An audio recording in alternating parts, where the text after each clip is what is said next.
January 1 pa lang, unang araw pala ng taon, ang sakit-sakit na naman ng ulo ko kaya lagi ko na naman katabi yung BP apparatus. Then I received a message from my friend na nagyayaya na magsimba daw kami sa Inorogan sa Sunday. Umuo agad ako kasi January 4 yon. It's our wedding anniversary. Pero bigla na naman ako nag-overthink. Kaya ko kaya ang 160 steps? Nung mismong araw na yun, di pa rin nawawala yung sakit ng ulo ko. Nakasakay na ako sa tricycle hanggang sa makarating ako sa bahay ng friend ko. Di pa rin nawawala ang sakit ng ulo pero di ako sa kanila nagsasabi na di magandang pakiramdam ko. Nung magsisimula na kaming umakyat sa hagdan, ayun nagpahayag na ako ng worries ko. Kung kaya ko baka ako, they said dahan-dahan lang kami. Inadalayan nila ako at nagpapahinga kami after few steps. Here we are, almost there. Sobrang saya ko nung naririnig ko na yung mass. Ibig sabihin, ando doon na kami sa chapel.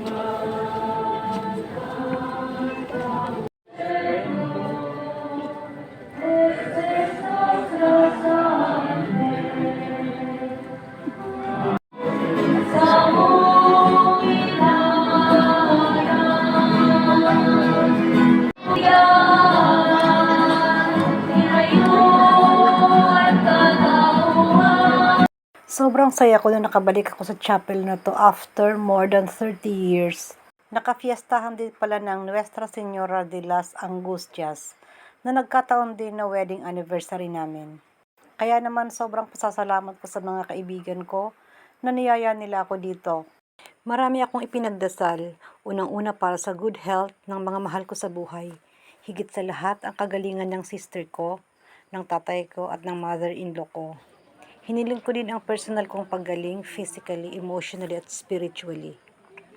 Pagkatapos na misa, nag-ikot-ikot kami sa paligid at hindi ko na malayan na wala na yung iniinda kong sakit sa tuktok ng ulo ko. Nawala na ang kaba ko at umayos na rin ang pakiramdam, kaya naman inikot-ikot pa namin ang paligid hanggang sa naisipan naming pumunta sa buhay na bato. Nasa baba at medyo malayo-layo pa sa chapel ang kinalalagyan nito. Ang buhay na bato ay ang mismong bato kung saan natagpuan ng 3 aitas ang imahen ng mahal na Birhen na kalong ang anak na si Jesus. In a quiet town where the rivers flow, two hearts united in the warmth of the glow, with a love so pure, rooted in grace. In the eyes of the Lord we find our place.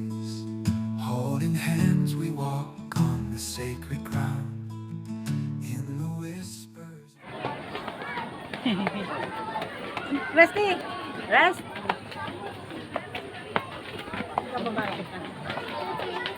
Sandali lang po. Ay na, baba na. Big baba! Gagada! Ay, Jesus!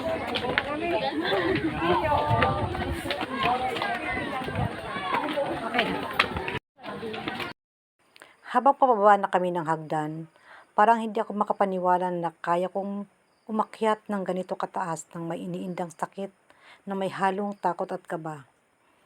It was a big challenge for me and I did it. I know I can walk. Great blessings come to those who never stop trusting. One day at a time, and God in them all. May the last word in my life come from God.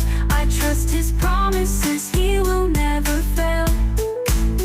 Great blessings come to those who never stop trusting.